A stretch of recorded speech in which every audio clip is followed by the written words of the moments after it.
সালের 28 আগস্ট রাতে হৃদয়কে অপহরণ করা হয়। আর 10 সেপ্টেম্বর হৃদয়ের শরীরের হাড়গুলো একটি জঙ্গল থেকে পুলিশ উদ্ধার করেন। বাংলাদেশের বান্দরবানের এক বাঙালি যুবক, নাম শিবলি সাদিক হৃদয়।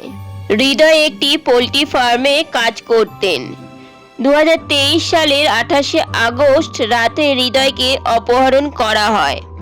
আর 2 দিন পর তার বাবা মায়ের সাথে যোগাযোগ করে অপহরণকারীরা 2 লক্ষ টাকা মুক্তিপণ দাবি করে।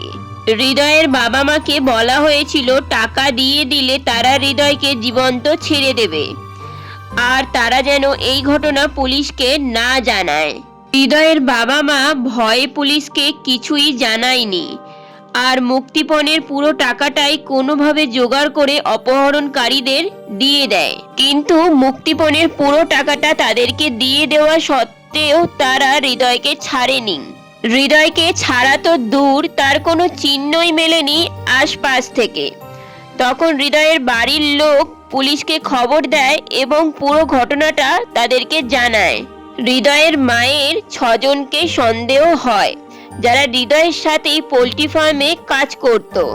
তাদের 6 জনের মধ্যে 4 জন বাংলাদেশ পুলিশের কঠোর জেরায় অপরাধ স্বীকার করে এবং তারা জানায় মুক্তিপণ চাওয়ার আগেই তারা হৃদয়কে খুন করে দিয়েছিল, আর শরীর থেকে মাংস হাড় আলাদা করে জঙ্গলে ছড়িয়ে দিয়েছিল যাতে কেউ খুঁজে না পায়। এই 4 জন অপরাধীর নাম হলো উমাংচিং মারমা, সুচিংমুং মারমা, আংথুইমুং মারমা এবং উকাত্থাই মারমা।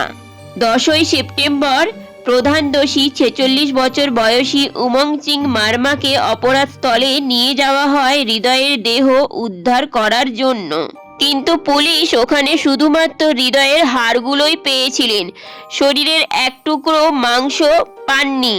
আর ওই দিনই স্থানীয় ক্ষুব্ধ জনতা পুলিশের গাড়ি ঘেরাও করে উমংচিং মারমাকে পিটিয়ে হত্যা করে।